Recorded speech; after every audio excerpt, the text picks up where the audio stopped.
Welcome. I'm very excited to have you all here and to have this panel this afternoon.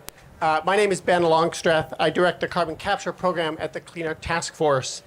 And Clean Air Task Force is a global not-for-profit seeking durable and practical solutions to climate change. My intro is going to be brief so we can get on to our fantastic panelists, who I will introduce momentarily.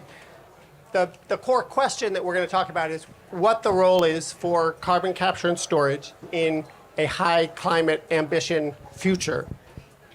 This past April, the IEA issued a report titled Credible Pathways to 1.5 Degrees.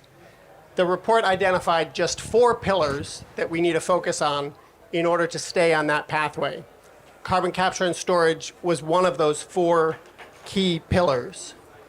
We have also seen over the past year numerous countries that are striving to meet the goals they set under the Paris Climate Agreement and have discovered that they need carbon capture and storage to be part of the solution suite that they develop.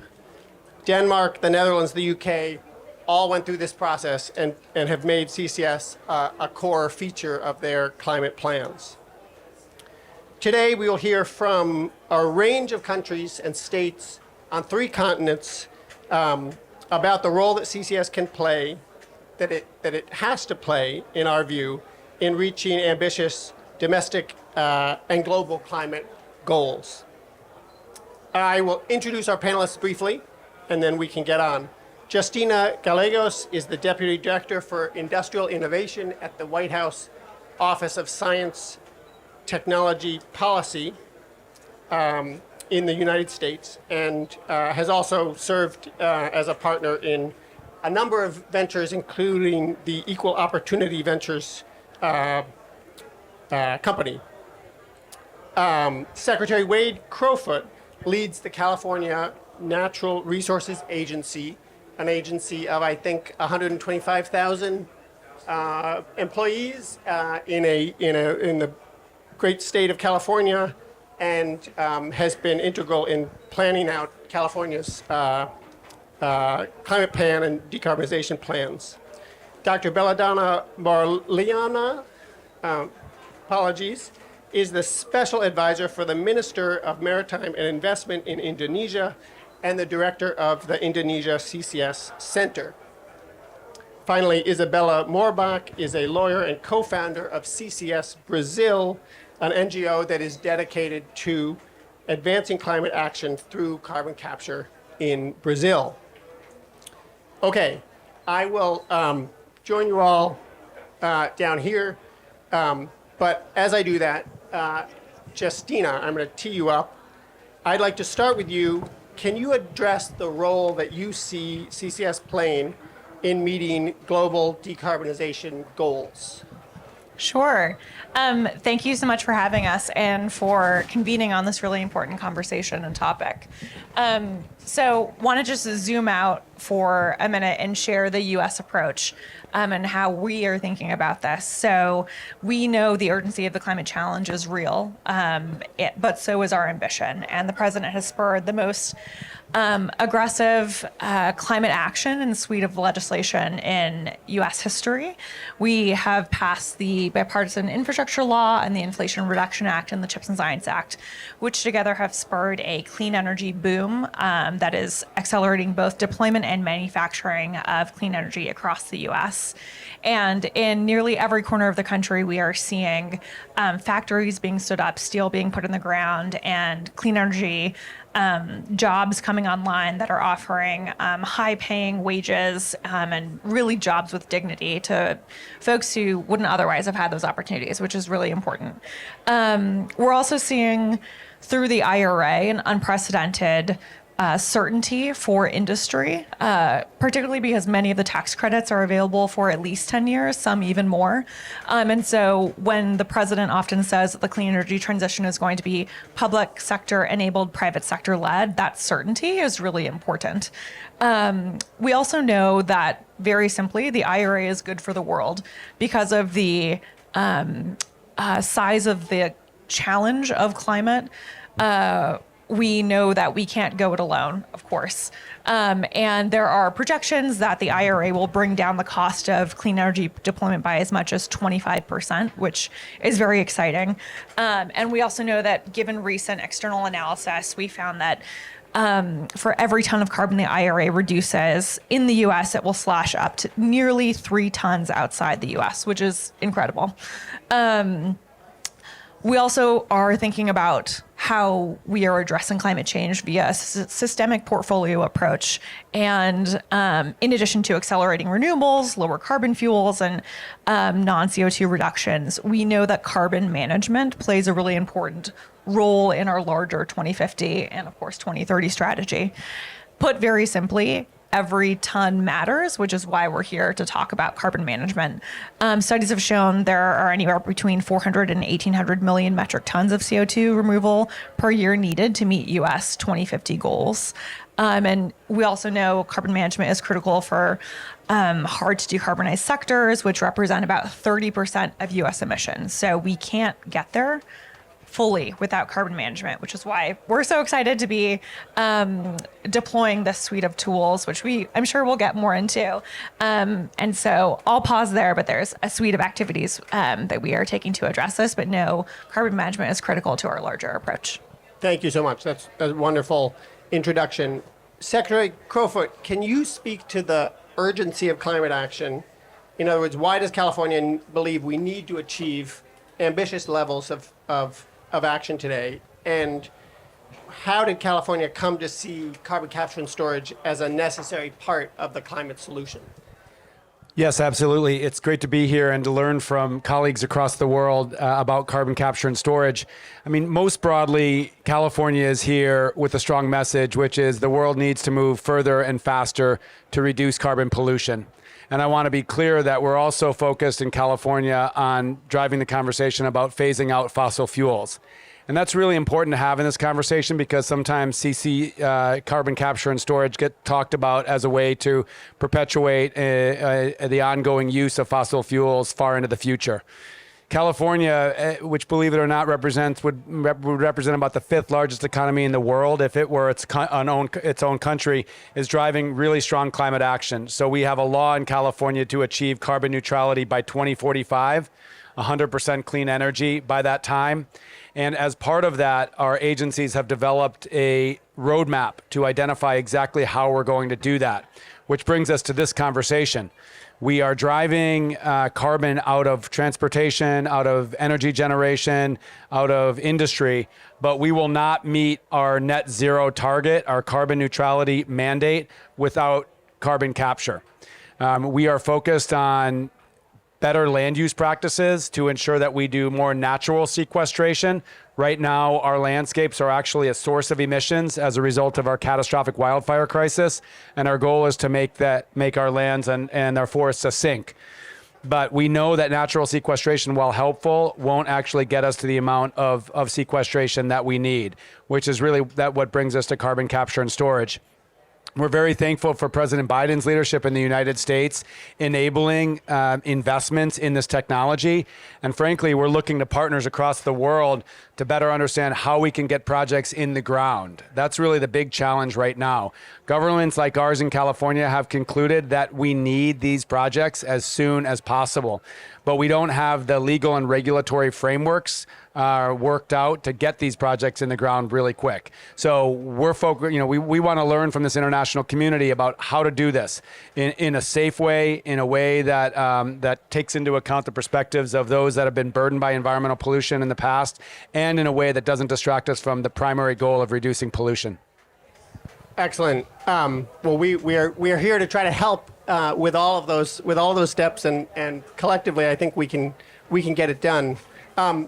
Belladonna, Indonesia is, I understand, focused on carbon capture. You direct a center for carbon capture. Can you tell us what you view the role of carbon capture in Indonesia and why it's important? Thank you. First of all, thank you for having us. And then, I'm the Special Energy Advisor at the Coordinating Minister and also the Executive Director of Indonesia CCS Center. So the role of the carbon capture and storage in Indonesia is very crucial because we are, I think, the second largest country with the natural resources for the natural-based solution. But then we all are aware we cannot reach the net zero emission by 2060. That's the ambition of Indonesia, just by relying on the natural-based solution. So we do need to rely on the engineered or technology-based solution, which is carbon capture and storage. And then we are blessed with the storage capacity. We are having around 600 gigatons combined saline aquifer and also depleted reservoirs, either within the oil and gas area or beyond the oil and gas area. So then currently Indonesian government, we are finalizing presidential decree that caters for CCS. We are going to allow first CCS cross-border, and then the second one, it will allow the emission sources beyond the oil and gas industry, and then the third one, we can inject the CO2 beyond the oil and gas working area. Because currently we all aware that we don't have carrot and stick in Indonesia. So we are pushing forward for the CCS cross-border because we all aware that we have neighboring countries that have the high motivation to do CCS, which is Singapore, Japan, and South Korea, with a high carbon tax. For example, Japan, I think, is projected to have around $300 per ton in 2030, and then Singapore will have $45 per ton by within the next 5 years. So Indonesia is an emerging country, so we cannot really rely on the government, such as Norway and Australia. They are fully funded by the government for building the CCS hub. But then Indonesia is pretty blessed with the storage capacity, and then we do also have a very strong downstream industries, which is hard to abate industries. So we are aspiring to be the region CCS hub. So we are mapping the CCS hub location from Sumatra to Papua. Just to inform, we do have 13,000 islands. So within these main islands, we are going to map the CCS hub, where then later on can cater for the CO2 from the neighboring countries as well. So that's why we are pushing Indonesia to be the global South CCS hub leaders, that we can help the other neighboring countries to reach their net zero emission and carbon neutral as well, not only helping our domestic emission. Very, very exciting, Belladonna. Let's get Brazil into the conversation. Isabella, can you share the vision that you have for CCS in Brazil, and perhaps also share with us the current status of what's happening today? I think, first, thanks for the invitation, but I think we are quite similar as Indonesia, because we have a huge potential for nature-based solutions. And actually, the target can be achieved now just if we do our, just if we deal with the deforestation. That's it for the view of nature-based solution. So when we see carbon capture and storage, and we see our policies about biofuels, we believe that we can export these credits, these removal credits, to help other countries and other nations that are not able to achieve their targets to export and to buy our removal credits from banks, for example. But we also have a lot of potential for reduction for our industries. We assessed the data from last year, and we have a huge potential. And the good news is we have a match between the source of captures and the sites for storage. We have our southeast region. It is there where we have the most the most part of our industries, and also the storage potential. So we can do CCS, we can do BECCS there, and our potential is almost 2 million tons per year. So we really believe that we can help other countries and we can export. And it's important because, different than United States, we don't have a policy that incentivizes with credits and tax CCS. So we believe that we will really need to receive investments, and investments from countries and industries that need to do CCS in order to reduce their emissions. The scenario now is we are trying to push a regulatory framework to permit CCS. We can do right now just CCUS, enhance and recover, but we are now, I think, really advanced in the implementation of our regulatory framework. So we are positive that next year we will be able to start and operate CCS projects in Brazil. That's excellent. I just want to continue one more note. There is CCS happening today in Brazil, right? I think some people might be surprised to Yes. know that. And I think it's even a fair proportion of the global carbon dioxide that is being stored. Yes, actually it's the biggest CCUS project. Petrobras has doing reinjection. And the curiosity here is that was not because of emissions, was a condition implemented by our environmental authority 10 years ago. And they needed to reinject the CO2 in gas productions. So we do that already. We know how to do but it's CCUS. We can do right now just exclusive storage. But in terms of CCUS, yes. And we have the biggest project in the world. Excellent. Well, maybe we can talk a little bit about the different sectors where in these different jurisdictions you all think CCS may be important. And Justina, just sort of starting with you again, given your role thinking about industrial emissions, are there particular sectors that you think will go first in the U.S. that are sectors we should be prioritizing? What do you think is going to happen, and what should happen? Sure. So we know, again, that every ton matters. And so the IRA was specifically designed to spur, via public sector dollars, massive amounts of private sector activity. And that is across the full supply chain. When you think of also the innovation supply chain, all the way from basic research through mass scale and deployment, there is funding at nearly every level there for nearly every technology that matters, but that includes carbon management. And so the Department of Energy is establishing a slew of programs that are getting underway. Let me mention just a few, and there's more than this, but I'm just going to highlight a few, and I'm going to read because I want to make sure that I'm getting them correct. And the dollar amounts are exciting and important. So there's about $2.5 billion to build commercial scale carbon capture projects, including 2 for natural gas plants. There's a new $2.5 billion to develop 20 to 40 regional geological storage sites around the country, each of which will store at least 50 million tons of CO2 over the next 30 years. There's a little over $2 billion for carbon dioxide transportation infrastructure finance and innovation authorities.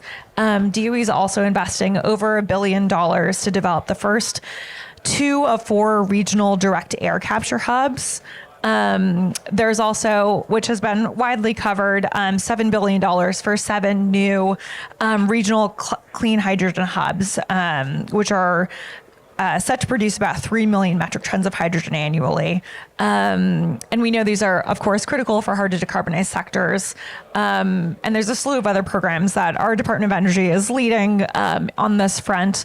And Wade could certainly talk to how some of those are being implemented in detail. But I would say this aspect of our strategy is one of that portfolio approach and really trying to trigger broader private sector investment, which we are seeing come online. No, that's wonderful, and those are super impressive numbers. I would, listening to them, I would think that we would have no problem deploying lots of projects, but these are big projects. They're not always, not all of them are going to sort of the final investment decision as fast as we would like. The number of announcements in the U.S. of new projects is tremendous. So the response is there, but getting them, as Secretary Crowfoot indicated, to be actually steel in the ground and get construction started is harder. And Secretary, I wonder whether you can address some of the sectors that you would like to see carbon capture and storage on in California, and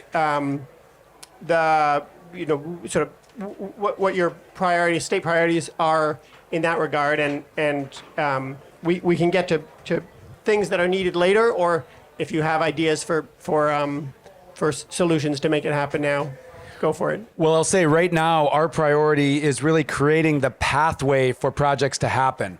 This is new technology, and in California, like so many other places, we want to be cautious about how we permit these projects. So we have to build a permitting pathway for everything from the pipelines that are carrying the carbon to the operations of the well sites, to the long-term stewardship of reservoirs once filled, to how we deal with overlapping subsurface ownership rights. And we're working to do that as quickly as possible. We anticipate that those hard to decarbonize sectors like cement production, for example, will find opportunities to do this. We do not have a lack of interest in projects. We don't actually even have a lack of projects in California that want to be in the ground, but we need to create this pathway. I think we also need to continue to educate Californians and everyone on the role that this plays. For a lot of climate groups in California, they still are worried that carbon capture is somehow a way to excuse ourselves from making the carbon reduction cuts that we need to make. And so that's why I started out my comments as I did, because it's really important to suggest this is not a substitute for making these deep reductions that we know we have to make, but we're not going to get there towards carbon neutrality unless we do this. And I think California can be proud of its leadership in some areas, but in this area, I'm really excited to learn from other places around the world that actually have projects in the ground. And I think we can learn around what the criteria were where those projects exist. And so ultimately we help each other develop these pathways to safely get projects in the ground. Excellent. And it's great that the interest is there. I think we can get the regulations. I'll offer that my view of high climate ambition, it's all about the carbon pollution that we're putting into the atmosphere. And if we want to cut that as fast as possible, IEA's analysis, all of these analyses, says we need carbon capture. So I want to work with you to make sure Californians all understand that. Belladonna, let's just talk about when you think about the sectors in Indonesia, when you have the exciting hub that you described underway, and you can share infrastructure, that infrastructure. What sectors do you think will be particularly vital for carbon capture? Yeah, so basically there was a good example from Exxon. We were mentioned in the White House fact sheet from the President Jokowi and President Biden meeting on November 13 in Washington, D.C. that ExxonMobil, they invested $15 billion to build a net zero petrochemical facility in Indonesia. So it's a very good example that CCS is a license to invest. They're doing the FID main criteria, whether they can CCS their facility or not in Indonesia. So I think that's one of the sector that we can work on as a priority, which is petrochemical, either from the global investor petrochemical or our own state-owned enterprise petrochemical. We do have our own state-owned enterprise fertilizer. It produces, I think it's the number 6 ammonia producer in the world, which is Pupuk Indonesia. So this Pupuk Indonesia, they have motivation to produce blue ammonia, which is a clean ammonia. So they do need CCS to do this. Basically, why they want to produce blue ammonia, because they can sell it at high premium products, right, with a higher price, which they already have some off-takers from Japan. So Japan want to do co-firing using the blue ammonia. And then probably the other sectors that we can aim for is, the hard-to-abate industries, which is cement and steel. And of course, we cannot forget about power plants, right, because power plants is the number 1 emission producer in Indonesia. But then there are some challenges with the power plant itself because they are producing a very low concentration of CO2. So it's not going to be right away economic at scale compared to petrochemicals with the chemicals producer, because they are producing around 80% to 90% of CO2 concentration. So they don't need an additional process to make it economic at scale and then to inject it to the reservoir or saline aquifer, right? So I think that's why we do need a certain standards to have all these emission sources, to have one standard of the CO2. That's why we are working together with the ISO experts. We are adopting ISO standards for CCS, ISO TC265. Indonesian government just launched 4 national standards, which we're adopting ISO. It's focusing on the geological storage, number 14, 15, 18, and 23. It was launched on October 31st, and then we are going to work on our another set of standards by next year on the carbon capture and transportation, because we all are aware that we do have different emission sources that has to be in one specific standard. So then later on, they can convert it to carbon credits and so on to make it as the one of the revenue stream for these hard to abate industries. Excellent. Isabella, in the past, you and I have sometimes talked about the possibility of doing carbon capture on pulp and paper. And I wondered if you could just explain how that might work and how CCS on an ongoing biogenic combustion process like that might help jumpstart CCS in Brazil. I think you are talking about bioenergy specifically, yeah? Okay.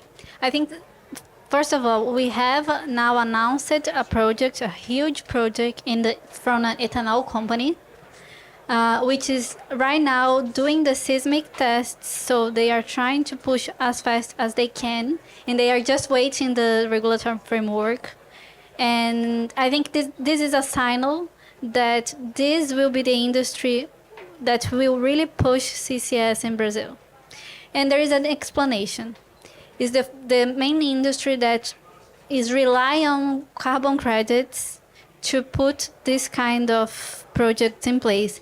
And it's more curious that they are counting with LCFS because it will be ethanol exported, and they are counting on received credits or some kind of incentive from American California program. I think it's one of them. But actually, right now, because of CBAN and because we are this week pushing really hard to approve our compliant regulatory marketing in Brazil, the steel companies are the second ones that are really interested in CCS. And there is an important explanation for that.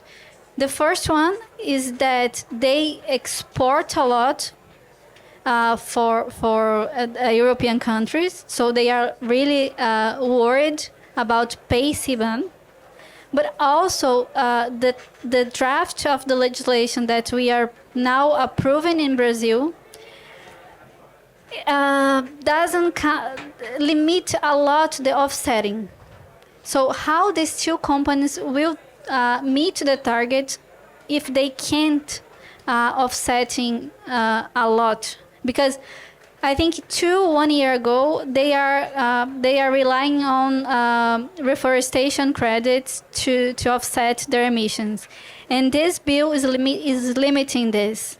So they will need to find other way to decarbonize their life cycle, and I think for now CCS is the main strategy. So we are seeing this important movement. Since we talked, everything changed because of these two policies. They are not seeing another way to meet their targets, so they are organizing themselves. And then right now, I think there is a quite half and a half of biofuel companies, especially ethanol companies, and also steel companies. And Petrobras announced a hub in Rio de Janeiro, and this will count for steel companies that are not really in Rio de Janeiro, but in a state just next to Rio de Janeiro, and they are steel companies. So I think this will be the main industries, and there is an explanation for that. It's not oil companies, and fertilizers, we have just a few companies in Brazil right now, so that's it. Excellent. Belladonna, you mentioned hubs before, and Isabella, you just mentioned it. And maybe I'll just offer this question and we can see who wants to start off, but why are hubs important for carbon capture and storage? Yeah, let me start. So I think for Indonesia, because we don't have carbon tax and carbon incentive yet, and then we cannot rely on the government solely to invest in the infrastructure and on the asset to build the CCS. So that's why I think working towards a CCS standalone project is not going to be economic at scale. So we are learning this from Northern Light Hub, right, where they are developing their CCS hub. And then they need a few building blocks with different stakeholders and players within the building blocks to make it happen. So this is why Indonesia is aspiring to use this concept, a CCS hub, where we do have all the players, we do have all the stakeholders and so on, where then later on, as a collective effort from the emitters, aggregator, and also injectors, we can lower the infrastructure costs, we can lower the other costs together because we share the costs. Then we share the liabilities, and of course, we're going to share the profit itself. So then the idea is later on, when we already have the investment from the global investors or from the neighboring countries, then Indonesian domestic industries, they can enjoy the CCS infrastructure at a lower cost, right? So then later on, we can build the CCS industries within the domestic landscape itself. Then we can reach the net zero emission by using all this infrastructure and asset. So that's why we cannot afford to use a CCS standalone projects, we need to have a CCS hub. So that's why we are pushing forward for the CCS cross-border. We are exploring the cross-border with the Singapore, with Japan, with South Korea, with the western part of Australia, and so on. We have this G2G discussion with them because we are learning from the London Protocol. In able to do the CCS cross-border, we do need the G2G agreement, yeah. Excellent. And just in case people don't know, the Northern Lights project is a project in the North Sea that Norway is operating. Isabella, you mentioned hubs also. I assume the explanation is similar. Are there going to be numerous hubs? Is there one hub? What are you all thinking about? Yes, the explanation is quite similar. We are quite similar, actually. But I think for us, it's a hub led by Petrobras. So it's the biggest company in Brazil, and it's a state company. So even though we don't have directly public money put in this kind of project, we have a state company leading this hub. And the same thing. But I think right now, the storage as a service is more seen by Petrobras as a future business. So they are they are paving their way to be the company that will do this as a service, as a part of their business, and they will help to decarbonize other companies, and they will need to build this common infrastructure, and it's a way. So it's not exactly public money, but it is in a way. And I think maybe it's a way to survive and use their expertise in the oil from the oil sector to help to put in place more CCS projects in Brazil. Secretary Crowfoot, I'm nervous asking questions that I didn't vet ahead of time. So, just give me a signal if this is a bad one. Have you thought about hubs in California? I know there are a bunch of cement plants that are fairly proximate to each other. That's one I've thought about. Wonder if you all are thinking about this also. Yeah, well, first of all, I would say... Can you hear me? Yep. Okay. I would say the best kind of questions on panels are one that you don't prepare the folks for. So I like those questions. Yeah, I mean, hubs are, we have to move as fast as possible to get these projects in the ground, and we have to help them be as affordable as possible. And so then the idea of hubs is to bring that sort of ecosystem of expertise, of whether that's scientific expertise or technical expertise, project developers, different elements of the supply chain all together. You know, we're really excited to be a recipient of the Hydrogen Hub, which is this landmark Biden-Harris administration program, one of 7 across the country, to develop green hydrogen. Very much the same concept, that we need to build that ecosystem to actually bring on green hydrogen. So I'm very much attracted to the notion of a hub. I can say in California, we don't really have that. So this is another place that we can learn from Indonesia and Brazil. Because again, we have to answer these complex interrelated questions from a governmental standpoint, and we need to help the industry stand up so that it can put projects in the ground quickly and affordably. So a hub to us is an attractive concept. Yeah, that's excellent. And I think the government role in getting hubs started is really a critical one. It doesn't make sense probably to try to put CCS on every cement plant in California at the same time. Much as I'd like high ambition, we act quickly. Probably makes sense to do one at a time. But if you ask the first one to carry the full costs of the setting up all that infrastructure, that's going to be very expensive.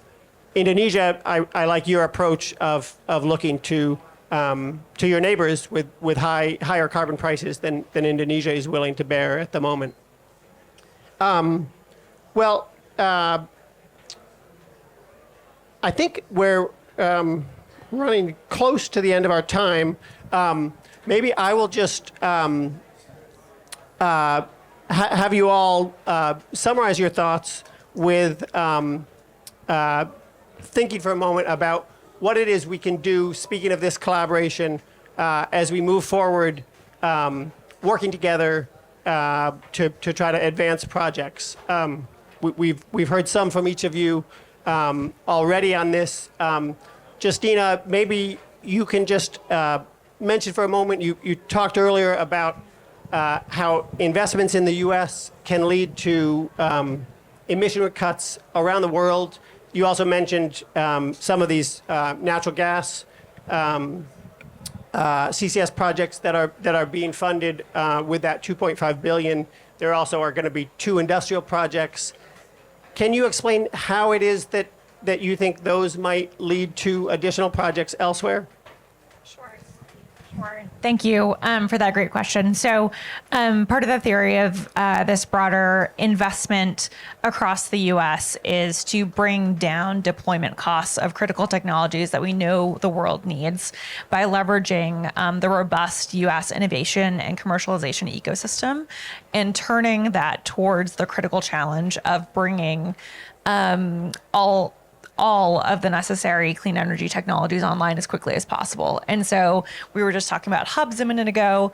Part of our, what we're calling broader industrial strategy across the Inflation Reduction Act, Chips and Science Act, and infrastructure law is putting strategic public investments in places. So it's a place-based approach all across the country to really make the most out of those commercialization and technology capacities that we already have. And by bringing those technologies to scale basically as quickly as possible, we, the government, are trying to bring down the cost for the private sector and then deploy both to other countries, but also inspire alike pathways from peers around the world. Excellent. Wade, actually, or Secretary Kofod, I thought of another question I wanted to ask you and forgot. I know you're considering California landscape, fire suppression, fire losses. Are you thinking about CCS in connection with fire management programs? Is that something that you all are thinking about as a carbon dioxide reduction strategy? Yeah, I mean, I would say, there's so much we have to do in each of our jurisdictions, whether they're countries, states, provinces, to meet our carbon targets. And so, again, pollution reduction, I think all of us need to focus on how we can better manage our lands, our forests, avoid, limit deforestation, recognizing the planet is a big carbon sink, right? And the planet regulates the carbon cycle. So the more that we can actually build the health of our landscape. So absolutely. I mean, 7% of our entire state has been impacted by catastrophic wildfire in the last 5 years. That's a huge problem. We had more carbon emissions from those fires than we did carbon savings over the last 15 years. So these fires across the world, whether they're in Greece or Hawaii or Chile or California, we have to get them under control. An ecologic cycle of fire, yes, but not these big unnatural fires. But at the same time, that can't be a substitute for engineered carbon storage. And so we also have to work down that pathway. And for me, what success would be in conversations like this is helping each other move further and faster. To ensure that there's safe deployment. We know there's deployment across the world. We would be foolish in California to try to reinvent the wheel. And how can we work together across countries, across jurisdictions to learn from each other to get these projects done more quickly? That's excellent. You're mentioning wildfires makes me think about the air quality impacts as well as the carbon impacts from those fires. And in a slight segue here, I just want to note a study that we released this past Friday that looked closely at a cement plant in California and a refinery in California, and one each in Texas, cement and refinery in Texas, and at the co-benefits that you can achieve by applying CCS to these plants. And the issue here is that in order to put the carbon capture system on, you need to have a cleaner flue stream than you start with. So the SO2, a pollutant that is very detrimental to public health, and the particulate matter went down 98% in this analysis through the process of putting on CCS. This was not the decision to do this out of the goodness of anyone's heart. This is an indication that you cannot have the CCS system work without that cleaner flue stream. So it's an extra benefit that California can get, Indonesia, Brazil can get when we do these projects. Isabella, any thoughts on how we all can collaborate and move projects forward? I think shared knowledge is the key here, because we need to shorten the learning curve. We need to deal with the numbers, economics. And if we collaborate, if we share this, if we disclose the risks, if we disclose what happened when we put in place a project, I think this will happen to do projects at scale with good prices, viable economics. I think this is the key. We need to do more events and collaborations and put everybody together, everybody that are working with, not just about technology, but about policies, about regulations. What regulations were good, what regulations are not.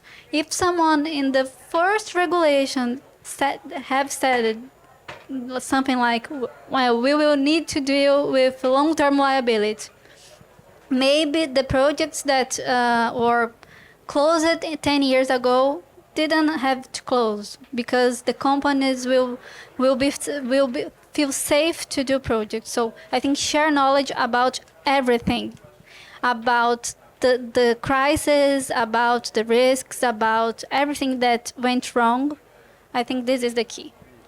Excellent. Belladonna, it sounds like for you, knowledge sharing is important, but also sharing some of the financial costs is important. Maybe you have a particular way of doing that. Can you share other thoughts, or is that right that that's a key element for you?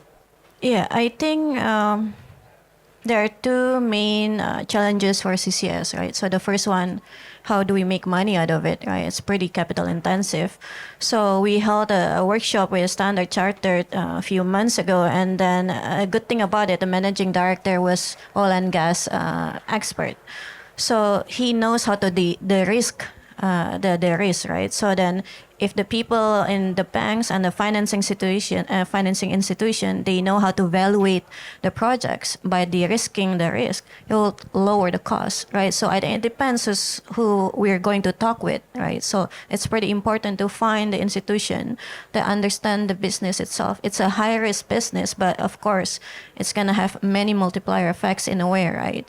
So I think to talk to the right counterparts with the right partners that they want to invest and they know the risk, how to lower the risk and so on. That's pretty important.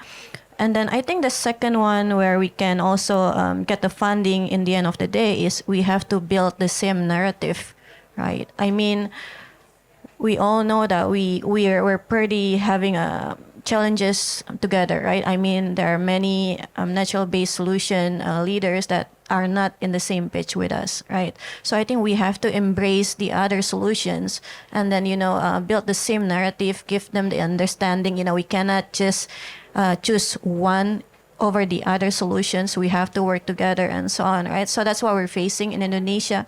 There are many public sentiments that they just want to go right away to new and renewable energy.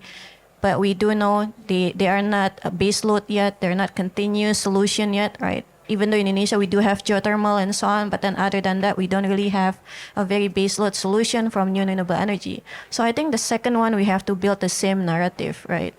Why? Because later on, the third one, we do need to embrace the most important stakeholders, which is the public, right? We are learning from the other countries that have the showstopper, like Australia and Germany, right? There were some projects that got stopped by the public due to, the public seeing as a very high risk projects. And then, even though we're producing natural gas that is more dangerous anyway, rather than doing CCS, but then they don't have the same understanding, right? The public. So I think those three things, Ben, right? Talking to the right counterparts, especially on the funding institution. And then the second one, we have to build the same narrative by embracing the other solutions. And the third one, we cannot forget about the public acceptance, right? No, thank you so much. I think the public acceptance sounds like an issue that all of us or all of these jurisdictions are thinking about. I just want to probe for a moment. I understand there's significant coal in Indonesia at the moment. Do you have a sense in your projections how long that will operate at the moment? Yeah, I was just in the same panel with the PLN director yesterday. PLN is our state-owned enterprise electricity provider. And then on the roadmap of decarbonization, they said the first CCS project that is going to be online is on 2035. Why? Because they know it's pretty hard to face coal power plant in Indonesia. I mean, sorry to say, Indonesia is pretty relying on a fossil fuel, right? Like we are learning from the UK, right? When they were phasing out the coal power plant and they were facing with the energy crisis, and then they were facing with many fatalities in a year. Indonesia cannot afford that yet, right? And then if you're talking, for example, for emission per capita, right? Indonesia, we are still lower than the global emission. We are 2.3 tons per capita, where the global emission average is around 4. Right, so I think Indonesia, as an emerging country, we have to be given an opportunity, at least, to increase our emission first in a bit, right? Then later on, when all the infrastructure and all the technologies and everything are already put in place, then we are ready to reduce our emissions in a way, because that's what we're facing right now. We're still heavily relying on coal power plants, but I think we can still use coal power plant, but then we have to be responsible with the pollution. That's why we are pushing forward for the CCS, and then this CCS has to be built within our power plants. Yeah. Excellent, very very helpful. And I think in the U.S. There will be at least 2 power plants, coal power plants that apply CCS, in addition to the one that is doing so at the moment in Texas. So I hope those will bring the cost down, and Indonesia can follow that example. Any thoughts from you all on public engagement that is working in your jurisdictions, or this is an area we have to collaborate on in order to learn how to do that well? I can say what we can do in Brazil. I always say that we can have a second fracking company, fracking published thing, because we know that with fracking we have a hysterical crisis there and was forbidden.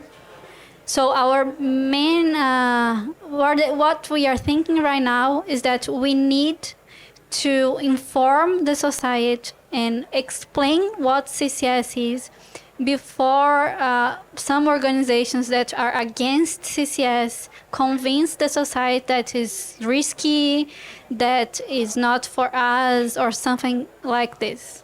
So we need to go and explain. Yes, it's complex.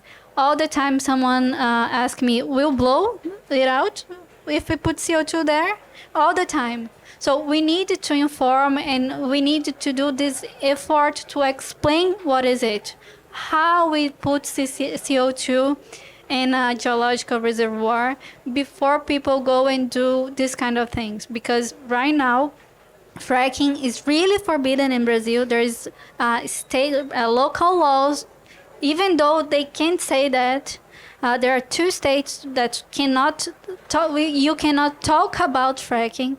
And I think it's a sensitive issue that we need to face. And usually people and companies, huge companies, say, no, this is a future problem. No, we will be not a problem. And everybody in the CCS world knows that, yes, can be a problem. And just offshore storage will be not enough, not in Brazil and not in many places. So I think that's my point of view. And then I would just add, first of all, I acknowledge Belladonna's point around different countries being in different places with their portfolio mix as well as their economic development. But I'll tell you, in the American context, I think there's 2 big, questions that we have to proactively address. One is, is CCS or CCUS a way to perpetuate fossil fuels into the future? And to the extent that oil companies are leading the discussion on CCS, that causes a lot of organizations and leaders to be very suspicious of CCS. So I think the more that we can actually grow the set of leaders that are talking about CCS, and it's not just the oil companies doing it, I think is really helpful. And then the second key question is just safety. And I think Belladonna also makes a great point. We store natural gas underground, and we have for a very long time. We move natural gas. We move and extract oil. So there's not a real rational reason why it should be considered unsafe. I think it's just unfamiliar. So the more that we can actually break down what's happening, and then the more that we can get people to where it's happening to let them know, will be helpful. Yeah, well, California is a leader in many things, and I hope we can make it a leader in educating the public about this. Thank you all so much for your time. Any last comments anyone wants to make? Well, I'll just say this has been really wonderful. I think we've heard clearly from each of your jurisdictions why carbon capture is a key element of a high climate ambition future. This is not about the thing we're doing for the fossil fuel companies. It's not about what we're doing because we lack ambition. This is what we're doing because our ambition to preserve the climate, which is about how much CO2 is in the atmosphere, is high. And really wonderful to see the commonality across jurisdictions, obviously key points on public engagement and key points on sharing infrastructure and figuring out how to get these first projects done. So thank you all so much.